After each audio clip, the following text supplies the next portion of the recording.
എപ്പിസോഡിന്റെ opening സീനില് Obito അവൻ വീണ്ടും ഒരു ഫ്ലാഷ് ബാക്കിലേക്ക് പോവും. ഫ്ലാഷ് ബാക്കില് ഒബീട്ടോ, കാക്കാഷി, റിന്ന് ഇവര് മൂന്ന് പേരും ഇപ്പോ മിനട്ടോയ്ക്ക് വേണ്ടി കട്ട വെയിറ്റിംഗ് ആണ്. ഒരുപാട് നേരായിട്ടും മിനട്ടോയെ കാണാനുണ്ടാവില്ല. ഒബീട്ടോ ടെൻഷനായിട്ട് പറയും, ഒരുപാട് നേരായി നമ്മൾ മാസ്റ്ററിനെ വെയിറ്റ് ചെയ്യുന്നു, അദ്ദേഹം ഇത് എവിടെ പോയി കിടക്കുക. അതിന് കാക്കാഷി പറയും, എപ്പോഴും നീയല്ലേ ലേറ്റ് ആവുന്നേ, ഒരു ദിവസം ലേറ്റായി വരുന്നതിന്റെ ബുദ്ധിമുട്ട് അത് നീ ഒന്ന് മനസ്സിലാക്കുന്നത് വളരെ നല്ലതാണ്. ഉടനെ ഒബീട്ടോയ്ക്ക് അത് തീരെ ഇഷ്ടാവില്ല. അവർ രണ്ടുപേരും കട്ട വഴക്കിന് വേണ്ടി തയ്യാറെടുക്കുന്ന സമയത്തായിരിക്കും കറക്റ്റ് ടൈമില് നമ്മുടെ ആശാൻ മിനട്ടോ ആളവിടേക്ക് വരിക. മിനട്ടോ പറയും, ഐ എം റിയലി സോറി, ഞാൻ കുറച്ച് ലേറ്റ് ആയി പോയി, നിങ്ങൾക്ക് വേണ്ടി ഒരു സ്പെഷ്യൽ സംഭവം അതെടുക്കാൻ പോയതാണ്. ഒബീട്ടോ ചോദിക്കും, ഇന്നത്തെ മിഷൻ അതെന്താണ്? അതിന് മിനട്ടോ പറയും, ഇന്ന് മിഷൻ ഒന്നും ഇല്ല, നിങ്ങൾക്ക് മൂന്ന് പേർക്കും ഞാനൊരു സാധനം തരാൻ പോവാണ്, ഇതാണ് ചൊനിയനാവാനുള്ള ആപ്ലിക്കേഷൻ. ഒബീട്ടോയ്ക്കാണെങ്കിൽ അത് കണ്ട് അവന്റെ സന്തോഷം അതടക്കാനാവില്ല.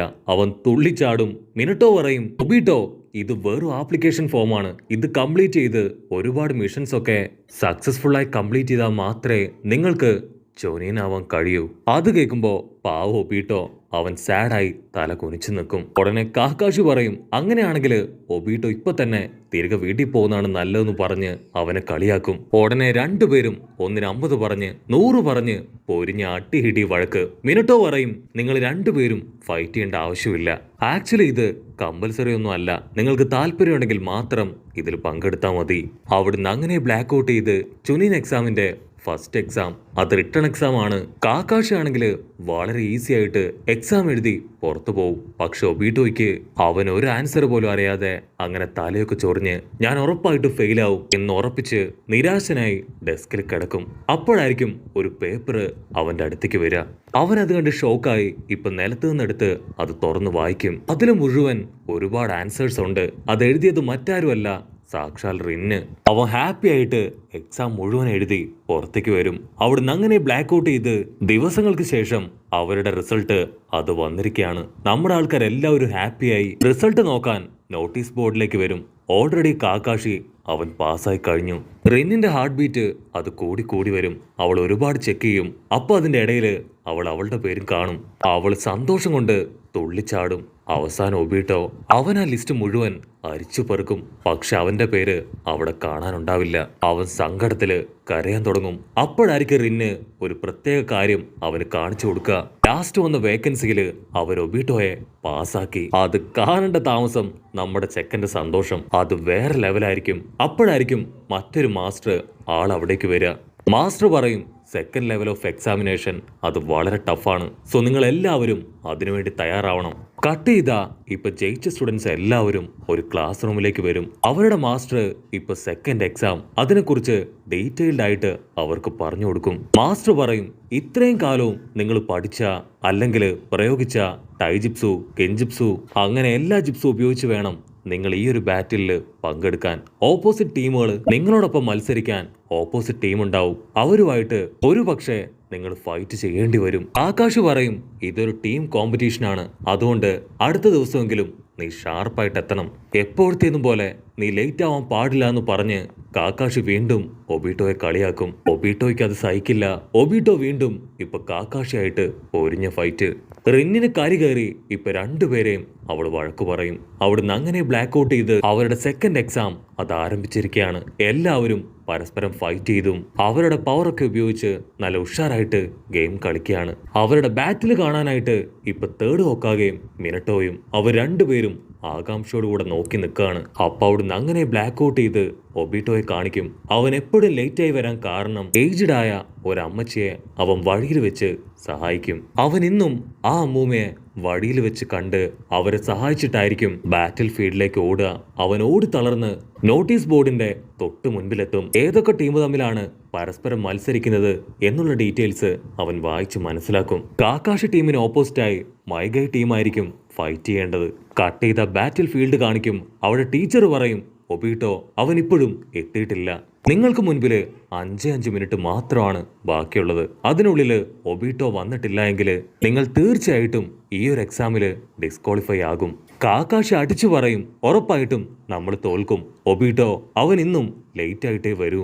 അപ്പൊ മറ്റൊരു ഭാഗത്ത് ഒബീട്ടോ അവനിപ്പോ ആ ഒരു ഗ്രാൻഡ്മയെ ഹോസ്പിറ്റലിൽ സേഫായിട്ട് എത്തിക്കും. ഗ്രാൻഡ്മ ആണെങ്കിൽ അവനൊരു ചോക്ലേറ്റ് കൊടുക്കും. അവിടുന്ന് അങ്ങനെ കട്ട് ചെയ്ത് ഇവിടെ മാസ്റ്റർ ആള് പറയും, നിങ്ങൾക്കിനി ഒരേ ഒരു മിനിറ്റ് മാത്രമേ ബാറ്റിൽ പങ്കെടുക്കാൻ സമയം ബാക്കിയുള്ളൂ. അതും കൂടെ കഴിഞ്ഞ ഉറപ്പായിട്ടും നിങ്ങൾ ഡിസ്ക്വാളിഫൈ ആകും എന്ന് പറയുമ്പോഴേക്കും ഒബീട്ടോ അവനവിടേക്ക് ചാടി വീഴും. കാക്കാഷി ഫുൾ കലിപ്പില് അവനോട് ദേഷ്യപ്പെട്ടു പറയും, നീ ഈ സമയത്തും ലേറ്റായല്ലേ, നീ കാരണം ഞങ്ങൾ കൂടെ ഇപ്പൊ ഫെയിൽ ആയേനെ. അതിന് ഒബീട്ടോ അവൻ സോറി പറയും. ഉടനെ ഗായ് ടീമും കാക്കാഷി ടീമും രണ്ട് ടീമും ഫൈറ്റ് ചെയ്യാൻ റെഡിയായിട്ട് നിൽക്കാണ്. അടുത്ത സെക്കൻഡ് ഫൈറ്റ് സ്റ്റാർട്ട് ചെയ്യും. ഒബീട്ടോ ആണെങ്കിൽ മൈഗയെ ഇട്ടിക്കാനായിട്ട് അങ്ങനെ ഓടി വരും. അത് കണ്ട മൈഗൈ അവന്റെ കാലും അടക്കി ഒബീട്ടോയുടെ മുഖത്ത് ആഞ്ഞു ചവിട്ടും. അവന്റെ വായിലുണ്ടായിരുന്ന അമ്മൂമ്മ കൊടുത്ത മിഠായി അതങ്ങനെ തെറിച്ചു പോവും. അവിടുന്ന് അങ്ങനെ ബ്ലാക്ക് ഔട്ട് ചെയ്ത് ഇപ്പൊ ഇൻഡിവിജ്വൽ കോമ്പറ്റീഷനിലേക്ക് ഒബീട്ടോയും മൈഗയും ആയിരിക്കും ആദ്യം സെലക്ടഡ് ആവുക. ഒബീട്ടോ പറയും, കഴിഞ്ഞ തവണ നീ എന്നെ തോൽപ്പിച്ചു, പക്ഷെ ഇത്തവണ ഉറപ്പായിട്ടും ഞാനായിരിക്കും നിന്നെ തോൽപ്പിക്കുക. റിന്നാണെങ്കിൽ ഒബീട്ടോയ്ക്ക് കട്ട സപ്പോർട്ട് കൊടുക്കും. പക്ഷെ ഒബീട്ടോ അവൻ എന്തെങ്കിലും ചെയ്യുന്നതിന് മുൻപ് തന്നെ മൈഗൈ ഒബീട്ടോയെ അടിച്ച് തോൽപ്പിക്കും. അടുത്തതായിട്ട് കാക്കാഷിയും മൈഗയും അവർ രണ്ടുപേരുമായിരിക്കും പൊരിഞ്ഞ ഫൈറ്റ്. ആ ഫൈറ്റിനൊടുവില് കാക്കാഷി അവൻ മൈഗയെ തോൽപ്പിക്കും. ആ ബാറ്റില് കാക്കാഷി ജയിച്ചത് കണ്ട് റിന്ന് തുള്ളിച്ചാടും. പക്ഷെ ഒബീട്ടോയ്ക്ക് അവനത് സഹിക്കാനാവില്ല. അവൻ ജൂനിയർ ലെവൽ സർട്ടിഫിക്കറ്റ് ഒക്കെ പിടിച്ച് അങ്ങനെ ഹായ് ആയിട്ട് നടന്നു വരും. ഒബീട്ടോ ആണെങ്കിൽ ഒരുപാട് ദേഷ്യത്തിലും വിഷമത്തിലും അവിടുന്ന് എങ്ങോട്ടോ ഓടി മറയും. റിന്ന് ഒരുപാട് സ്ഥലത്ത് അന്വേഷിച്ച് അവസാനം ഒബീട്ടോയെ കണ്ടുപിടിക്കും. ഒബീട്ടോ ആണെങ്കിൽ പെട്ടെന്ന് റിന്നിനെ കണ്ട് പേടിച്ചു പോവും. റിന്നു പറയും, പേടിക്കേണ്ട ആവശ്യമില്ല, ഇത് ഞാനാണ് കാക്കാഷി, അവൻ നമ്മുടെ ടീംമേറ്റ് അല്ലേ, അവൻ ജയിച്ചാ അത് നമ്മൾ ജയിച്ചതുപോലെയല്ലേ, ഒരു കാരണവശാലും നീ വിഷമിക്കേണ്ട ആവശ്യമില്ല, ഇന്നല്ലെങ്കിൽ നാളെ നീയും ഞാനും ഈ എക്സാം പാസ്സാവും, നമ്മൾ നന്നായിട്ട് ട്രെയിനിങ് എടുത്താൽ മാത്രം മതി, നീ ഒരു കാര്യം മറക്കരുത്, ഭാവിയിലെ ഹൊക്കാഗെയാണ് നീ, മാത്രമല്ല ഞാൻ എപ്പോഴും നിന്നെ തന്നെ ആയിരിക്കും ശ്രദ്ധിച്ചു കൊണ്ടേയിരിക്കുക. അത് കേട്ട് ഒബീട്ടോയ്ക്ക് ഭയങ്കര സന്തോഷാവും. അവൻ ഒരുപാട് ട്രെയിനിങ്ങും പ്രാക്ടീസൊക്കെ എടുത്ത് അവസാനം അവനും ജൂനിയർ ലെവൽ എക്സാം അത് പാസ്സാവും. റിന്നിനും അതുകൊണ്ട് ഒത്തിരി സന്തോഷാവും. റിന്നിപ്പോൾ അവനോട് പറയും, നീ ഉറപ്പായിട്ടും ഇന്ന് ഈവനിങ് പാർക്കിൽ വരണം, എനിക്ക് നിന്നോട് ഒരു കാര്യം പറയാനുണ്ട്. ഒബീട്ടോ ഒത്തിരി സന്തോഷത്തില് അവന്റെ മനസ്സിലുള്ള സ്നേഹം അത് തുറന്നു പറയാനായി പാർക്കിലേക്ക് വരും. അപ്പോഴായിരിക്കും റിന്ന് അവളിപ്പോ അവന്റെ അടുത്തേക്ക് ഓടി വരിക. റിന്ന് തനിച്ചായിരിക്കില്ല, അവരുടെ ക്ലാസ്സിലുള്ള എല്ലാ മെമ്പേഴ്സും ഇപ്പൊ അവളുടെ പിന്നാലെ തന്നെ വരും. ഒബീട്ടോയ്ക്കാണെങ്കിൽ ഒന്നും മനസ്സിലാവില്ല, എന്താ ഇവിടെ നടക്കണേ. അതിനവള് പറയും, കാക്കാഷി അവൻ ജൊനീനായിരിക്കുകയാണ്, സോ നമ്മൾ എല്ലാവരും ചേർന്ന് അവൻ എന്തെങ്കിലും ഒരു ഗിഫ്റ്റ് കൊടുക്കണം, അതെന്താണെന്ന് പ്ലാൻ ചെയ്യാനാണ് നീ അടക്കം എല്ലാവരെയും ഞാൻ ഇവിടേക്ക് വിളിച്ചു വരുത്തിയത്. ഒബീട്ടോ ഷോക്കായി അവന്റെ കയ്യിലുള്ള പൂ അതിപ്പോ താഴേക്ക് വീഴും. അവിടുന്ന് അങ്ങനെ ബ്ലാക്ക് ഔട്ട് ചെയ്ത് ഇപ്പൊ മിനട്ടോ ആണെങ്കിൽ അവരെ 3 പേരെയും കാട്ടിലേക്ക് കൂട്ടിക്കൊണ്ടുപോകും. മിനട്ടോ പറയും, ഇത് നിങ്ങളുടെ ഫൈനൽ പ്രാക്ടീസ് ആണ്, ഞാൻ ഈ കാട്ടില് ഒരുപാട് ട്രാപ്പ് സെറ്റ് ചെയ്തിട്ടുണ്ട്, നിങ്ങൾ ഈ കാട്ടിലൂടെ ഓടി എന്റെ ട്രാപ്പുകള് അതൊക്കെ മറികടന്ന് രക്ഷപ്പെട്ട് കാണിക്കണം. ഉടനെ അടുത്ത സെക്കൻഡ് അവർ 3 പേരും കാട്ടിലൂടെ ഓടാൻ തുടങ്ങും. ഓരോ ട്രാപ്സ് ഒബ്സ്റ്റാക്കിൾസ് അതൊക്കെ അവർ തകർത്തെറിഞ്ഞ് മുൻപോട്ട് പോകും. ട്രാപ്പുകളുടെ എല്ലാ അവസാനം ഒരുപാട് ശുരീങ്കൻ അവർക്ക് നേരെ തെറിച്ചു വരും. കാക്കാഷിയും ഒബീട്ടോയും അവർ രണ്ടുപേരും അവരുടെ ഫുൾ പവർ എടുത്ത് ആ ശുരീങ്കൻസ് എല്ലാം തന്നെ അറഞ്ചം പൊറഞ്ചം അടിച്ചു തെറിപ്പിക്കും. പക്ഷെ എന്താ, ഒരു ശുരീങ്കൻ അത് ഒബീട്ടോയുടെ കയ്യിൽ മാത്രം അങ്ങനെ തറച്ചു കയറുകയാണ്. ഒബീട്ടോ ആണെങ്കിൽ അത് റിന്ന് കാണാതിരിക്കാൻ മറച്ചു പിടിക്കും. ഉടനെ റിന്ന് അവളിപ്പോ ഒബീട്ടോയുടെ അടുത്തേക്ക് വരും. എന്നിട്ട് മറച്ചു പിടിച്ച അവന്റെ കൈ അത് മുൻപോട്ട് കൊണ്ടുവരും. ഒബീട്ടോ പറയും, എനിക്ക് വേദനയൊന്നുമില്ല, ഞാൻ ഓക്കെ ആണ്. ഉടനെ റിന്ന് അവൾ ആ ശുരീങ്കം വലിച്ചെടുത്ത് അവന്റെ കയ്യില് ഇപ്പൊ പ്ലാസ്റ്റർ ഇടും. അവള് പറയും, എനിക്ക് നിന്നില് ഒരുപാട് പ്രതീക്ഷയുണ്ട്, നീ ഫ്യൂച്ചറിൽ ഹൊക്കാഗെ ആകാൻ പോകുന്ന ആളാണ്, അതുകൊണ്ട് തന്നെ നിന്നെ എപ്പോഴും ഞാൻ വാച്ച് ചെയ്യും, നിന്നോടൊപ്പം ഒരു നിഴലായി ഞാൻ എന്നും കൂടെ ഉണ്ടാവും. റിന്നിപ്പോ ഒത്തിരി സന്തോഷത്തില് അവന്റെ കൈ പിടിച്ച് വലിച്ച് അവിടുന്ന് അങ്ങനെ കടന്നു പോകും. കട്ട് ചെയ്ത പ്രസന്റില് ഒബീട്ടോ അവനിതെല്ലാം ആലോചിച്ച് അങ്ങനെ നിൽക്കുകയാണ്. നറൂട്ടോയ്ക്കാണെങ്കിൽ അവൻ ചിന്തിക്കുന്ന കാര്യങ്ങളൊക്കെ ഇപ്പൊ പിടികിട്ടും.